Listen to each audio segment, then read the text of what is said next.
আড্ডা সাহিত্য আড্ডার ৫০০তম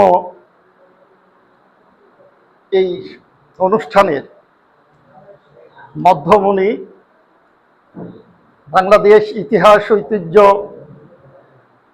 অনুসন্ধান ও গবেষণা কেন্দ্রের সম্মানিত সভাপতি ডন মুদাচ্ছের হোসেন শফিক সাহেব, তার সাথে উপস্থিত আছেন বাংলাদেশ ইতিহাস ঐতিহ্য অনুসন্ধান ও গবেষণা কেন্দ্রের সহসভাপতি জনাব আনোয়ারা জীবন নাহার ম্যাডাম। এখানে যারা এসেছেন তারা সবাই গুণী, তারা সবাই কথা বলতে পারেন, বাগ্মিতা আছে, লেখনী শক্তি আছে। তবে একটা বিষয় যে একটা অনুষ্ঠান পরিচালনা যিনি করেন তার বিড়ম্বনা আছে অনেক। যেমন এমন একটি, আমিও এরকম বিড়ম্বনায় পড়ে যাই, কিন্তু সবাইকে খুশি করতে হয়। যাক, আমি যেহেতু আমার সভাপতি এবং সহসভাপতি আছেন, একসময় আমি আপনাদের রিপোর্টার্স ক্লাবে আমাকে মধ্যমণি করেছেন, আমি আলোচনা করেছি। আমি আশা করব এবং চর্চা সাহিত্য আড্ডা এই যে ৫০০তম একটা অনুষ্ঠানের মানে ঐতিহাসিক একটি ঘটনার সাক্ষী হতে পেরেছি, এটার জন্য আমি গর্বিত বোধ করছি।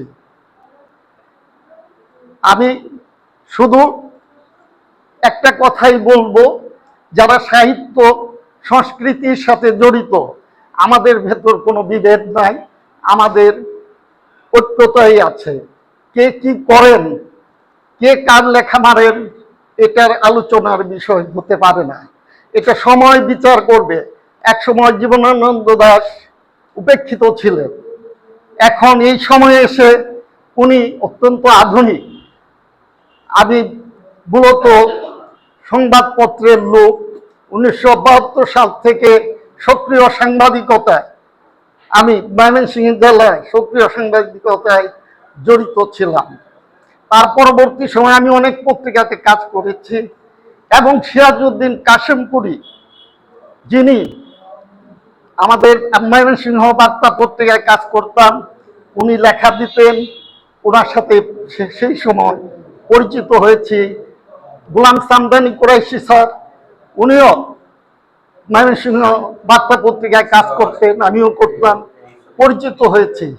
এইসব গুণীজনদের সাথে পরিচিত হতে পেরে মনে হয় যে কিছু কথা বলতে পারি আপনার এত গুণীজনের সামনে যে বলতে পারা, এটা হয়তো ওনাদের সাথে চলেছি বলে, ওনাদের সাথে থেকেছি বলেই এটা সম্ভব হয়েছে।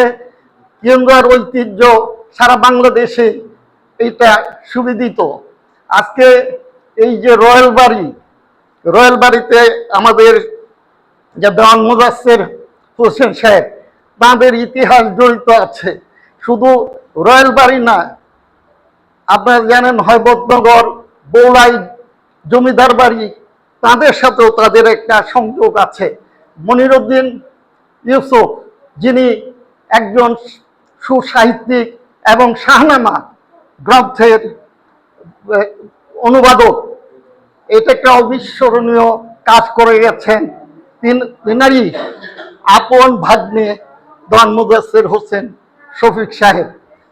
আমি বক্তব্য লম্বা করে ফেলেছি, কার্যকর্ত হচ্ছে যেহেতু আমার সভাপতি মধ্যমণি হিসাবে ওনারা আছেন যুগকভাবে, তারা বক্তব্য দিবেন। সবাইকে ধন্যবাদ জানিয়ে আমি আমার বক্তব্য শেষ করছি।